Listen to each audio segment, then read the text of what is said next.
So the third type of sensory examination is the cortical sensations and the cortical sensation examination. It is a third type of cortical sensation examination of senses. ठीक है. In cortical sensation we have to understand that what is cortical sensation. Cortical sensation जो sensation होती हैं ये वो sensation होती हैं जिसमें हायर सेंसरी फंक्शन काम करते हैं. ठीक है, हायर सेंसरी फंक्शंस काम करेंगे. ठीक. अच्छा, इसके काम करने के लिए आपको एक चीज और ये समझनी पड़ेगी कि इसके काम करने के लिए क्या क्या रिक्वायरमेंट्स है. फॉर एग्जांपल, किसी भी पेशेंट में जिसमें कॉर्टिकल सेंसेशन आपको चेक करना है या कॉर्टिकल सेंसेशन जिसमें है, ठीक, तो उसमें हमको ये जानना बहुत जरूरी है कि वो जो पेशेंट है उसका सेंसरी रिसेप्टर इंटैक्ट होना चाहिए. क्या होना चाहिए?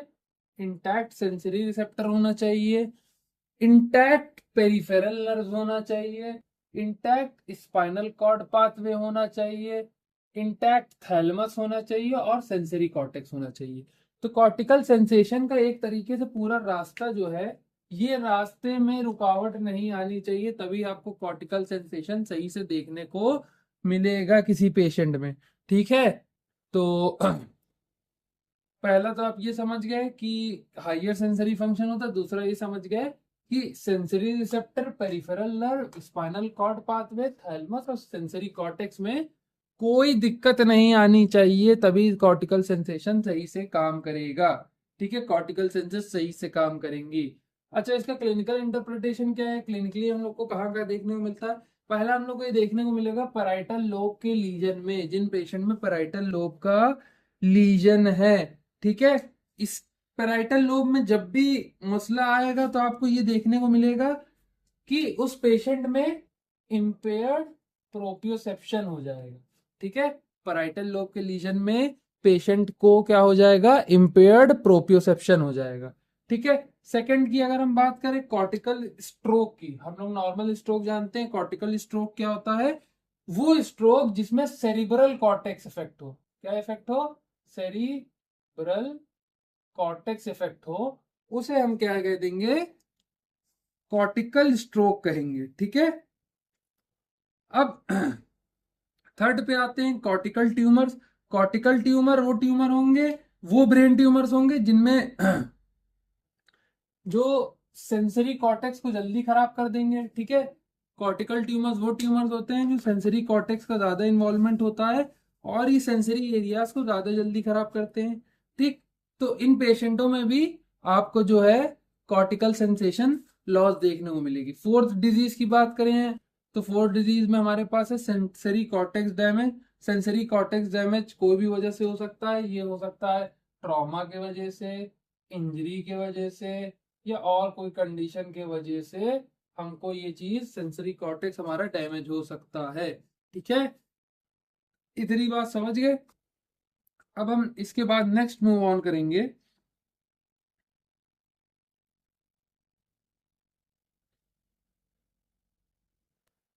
अब हम नेक्स्ट मूव ऑन करेंगे कि कितने टाइप के कॉर्टिकल सेंसेशंस होते हैं. ठीक है, कितने टाइप के इन टोटल जो है कॉर्टिकल सेंसेशंस होते हैं.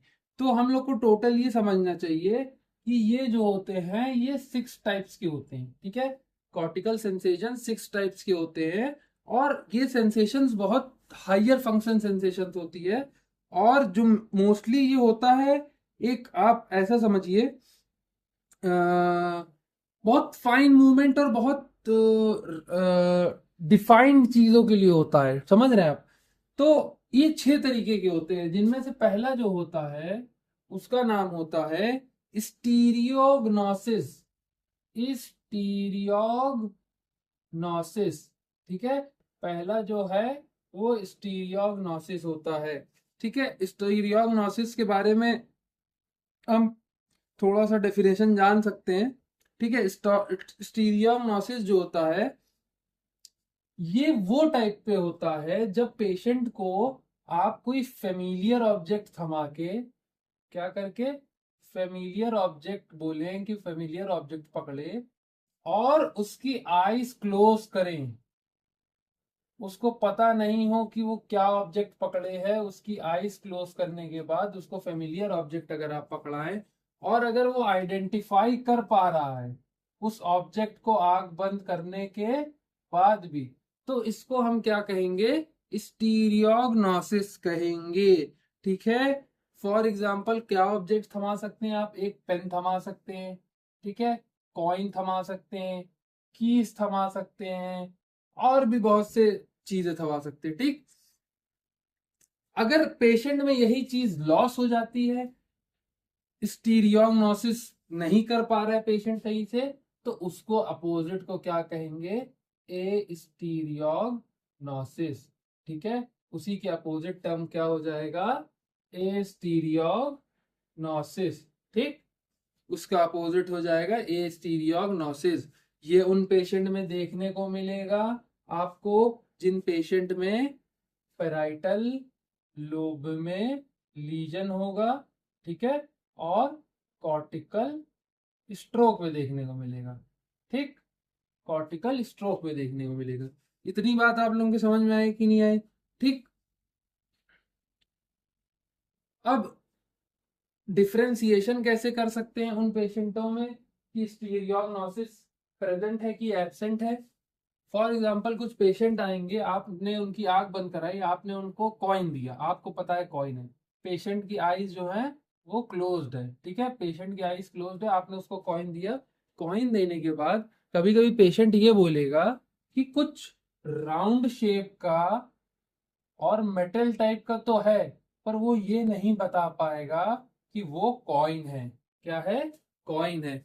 तो इसी, ये सब बहुत महीन कंडीशन होती है, तब आप ये समझिएगा कि उस बंदे का कॉर्टिकल सेंसेशन में मसला है, क्योंकि वो स्टीरियोग्नोसिस नहीं कर पा रहा है सही से, उसको ए स्टीरियोग्नोसिस है। ठीक है, तो ये सिंपल सॉर्टेड से स्टीरियोग्नोसिस हो गए। ये देखा जाएगा पैराइटल लोब के लीजन में और कॉर्टिकल स्ट्रोक में देखा जाएगा। ठीक, अब नेक्स्ट हम मूव करते हैं सेकंड पे। सेकंड में हमारे पास है ग्राफिस्थीसिया। ठीक, सेकंड में हमारे पास है ग्राफिस्थीसिया। ठीक, ग्राफिस्थीसिया है सेकंड पे। ग्राफिस्थीसिया का मतलब ये होता है कि आपकी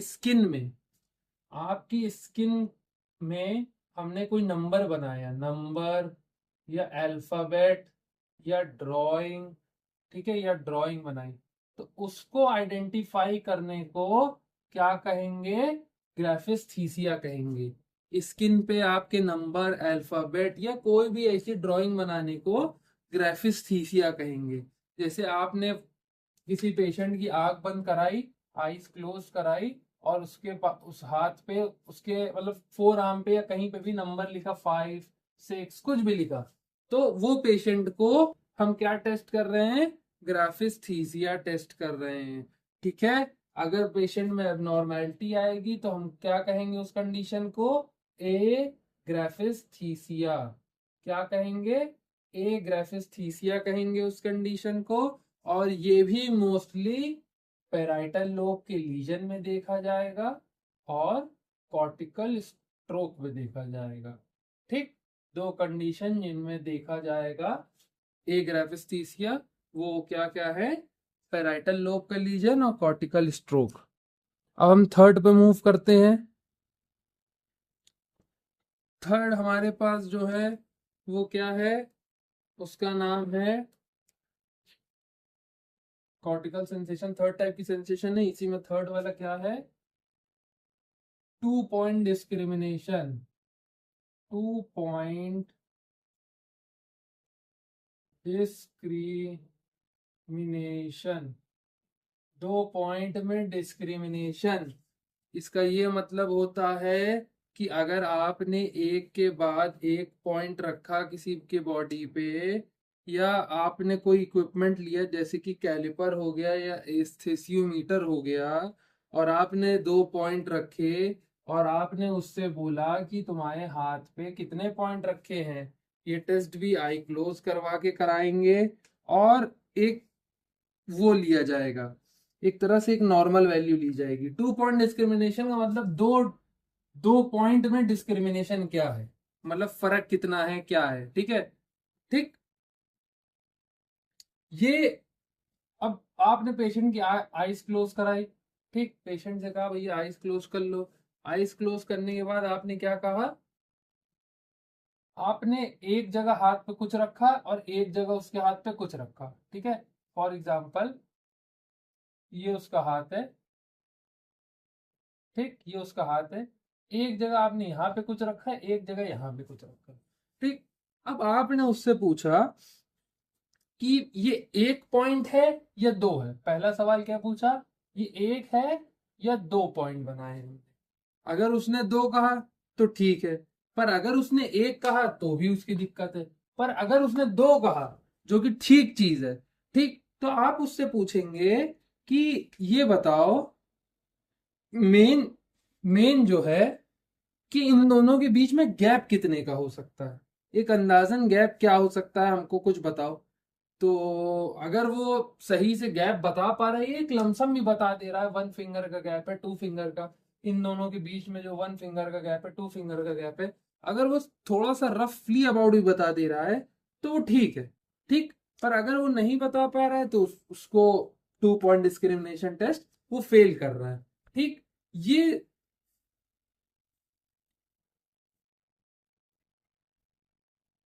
ठीक है। अब ये बात समझिएगा कि इनकी एक नॉर्मल वैल्यू होती है कि पेशेंट में 2 पॉइंट डिस्क्रिमिनेशन कहाँ कहाँ और कितनी दूर दूर पे कैसे प्रेजेंट होता है। ठीक है, अगर फिंगर टिप्स की बात करें, फिंगर टिप्स की बात करें, ठीक, टिप्स की बात हो रही फिंगर की, तो फिंगर टिप्स में देखा गया है 2 से 5 mm। ठीक, 2 से 5 mm की नॉर्मल वैल्यू है, नॉर्मल वैल्यू है। ठीक, इससे ज्यादा बता रहा है पेशेंट तो पेशेंट की दिक्कत है, कम बता रहा है तो भी दिक्कत है। पाम की बात करें, हथेली की, हथेली की बात करें तो हथेली में 8 से 12 mm है। ठीक, और अगर एडवांस में जा रहे हैं और बैक की बात कर रहे हैं हम लोग, मतलब पीठ की बात कर रहे हैं, तो पीठ में ये डिस्टेंस ज्यादा है, 40 to 70 mm। ठीक, तो ये 2 पॉइंट डिस्क्रिमिनेशन की नॉर्मल वैल्यू है।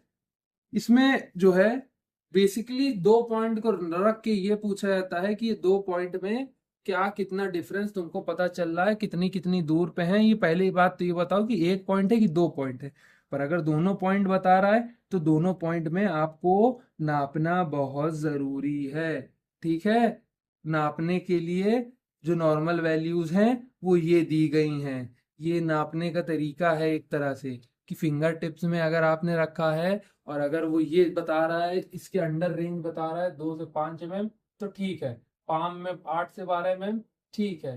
बैक में इतनी दूर, तो ठीक है। अगर इनसे ज्यादा या इनसे वैल्यू लिमिट कम है तो पेशेंट को दिक्कत होगी। ठीक है, अब हम नेक्स्ट वाले पे मूव करते हैं, fourth type of cortical sensation. ठीक, तो मैं यहाँ रोमन में डाल दे रहा हूँ क्योंकि वो कंफ्यूज हो सकता है कोई।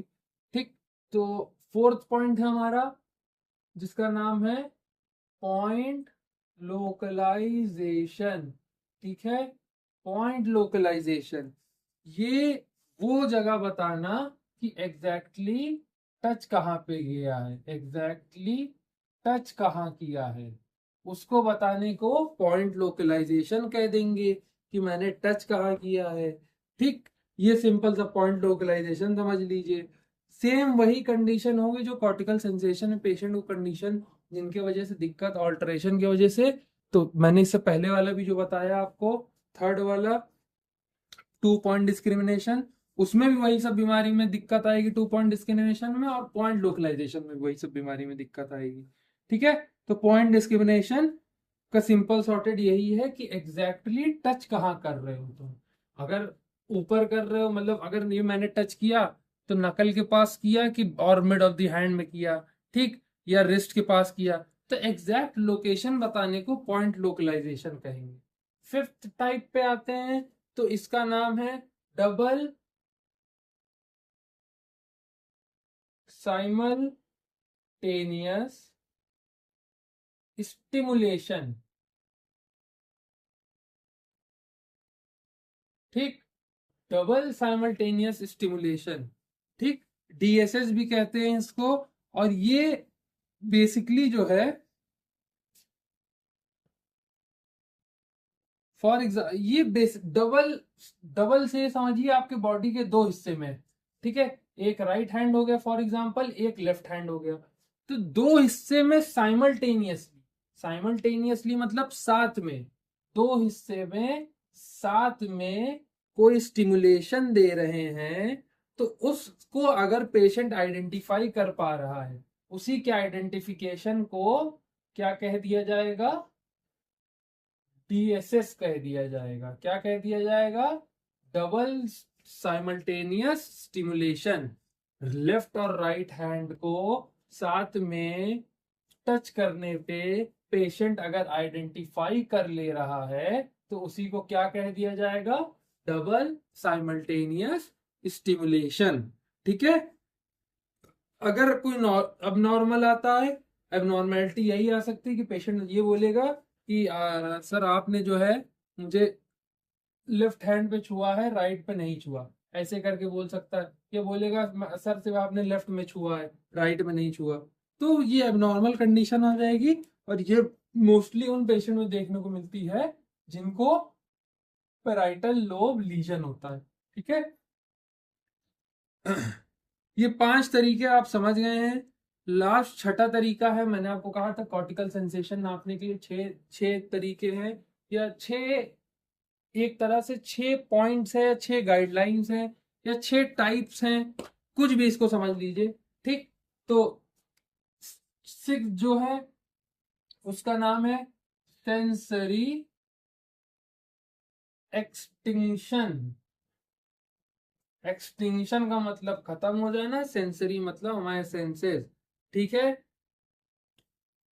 ये जो रहेगा इसमें आपकी जो है सेंसरी एक्सटिंक्शंस में, आपको अगर कोई स्टिमुलाई दिया जा रहा है, एक या दो या कोई इन पांचों में से कोई भी स्टिमुलाई दिया जा रहा है, उसको आप फेल टू रिकॉग्नाइज कर रहे हैं, तो वो इस कंडीशन में फॉल हो जाएगा। ठीक है। और ये उन पेशेंट में ज्यादा देखने को मिला है जिनमें यही सेम चीज होती है। क्या होता है, पैराइटल लोब लीजन या डिसफंक्शन। पैराइटल लोब में डिसफंक्शन या लीजन में हमको ये चीज देखने को मिलेगी। ठीक है। सिंपल सॉर्टेड सा यही है। अब इसमें कुछ क्वेश्चन ये पूछ सकता है कोई ना कोई कि सर ये बताइए कि अगर कोई पेशेंट है और मतलब सिंपल सॉर्टेड सा, ये सब पूछने वाले क्वेश्चन वैसे बच्चों के लायक नहीं है, ये टीचर पूछते हैं, मेजॉरिटी मास्टर्स के टीचर ही पूछते हैं कि ये बताओ कोई पेशेंट में अगर टच सेंसेशन नॉर्मल है। नॉर्मल क्या है, टच नॉर्मल है, टच सेंसेशन नॉर्मल है, बट उसका स्टीरियोजेनेसिस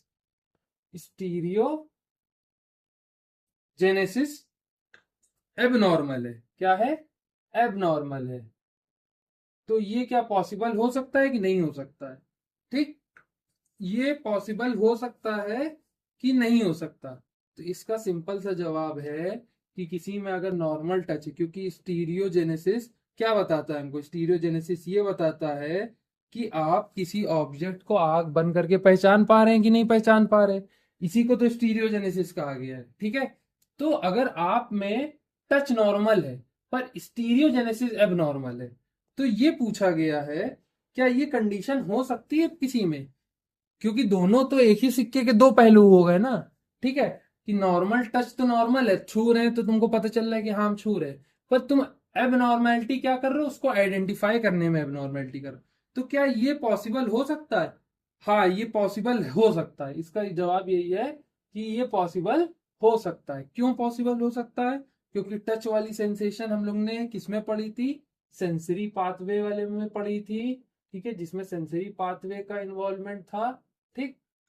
और स्टीरियोजेनेसिस किस पार्ट में आता है, कॉर्टिकल में आता है। किसमें आता है, कॉर्टिकल में आता है। कॉर्टिकल सेंसेशन ये कॉर्टिकल पाथवेज में आता है, कॉर्टिकल कॉर्टेक्स में आता है। ठीक है। तो हमको स्टीरियोजेनेसिस में एबनॉर्मेलिटी जब देखने को मिलेगी जब हमारा कॉर्टिकल कॉर्टिकल पाथवे या कॉर्टिकल कॉर्टेक्स में दिक्कत हो, ना कि सेंसरी में दिक्कत हो। ठीक है। तो ये सिंपल सॉर्टेड सा पूरा कॉर्टिकल सेंसेशन था।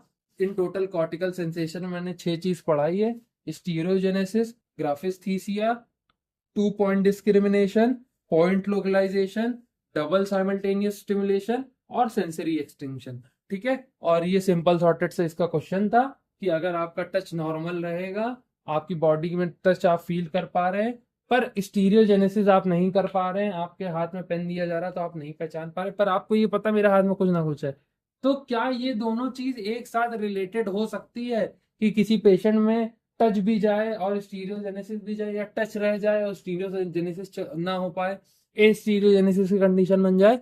तो हाँ, ये कंडीशन हो सकती है, क्योंकि टच जो है एक सेंसरी पाथवे कवर करता है और स्टीरियोजेनेसिस एक तरीके का कॉर्टिकल पाथवे, कॉर्टिकल कॉर्टेक्स में मसला होने की वजह से होगा।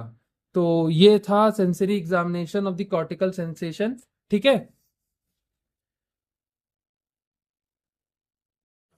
इन शॉर्ट आप ये सिंपल सा समझ सकते हैं कि इन शॉर्ट जितना हमने 3 टाइप ऑफ सेंसेशन खत्म कराई है, क्योंकि इसके बाद सेंसरी एग्जामिनेशन खत्म हो जाएगा, तो आप ये समझ लीजिए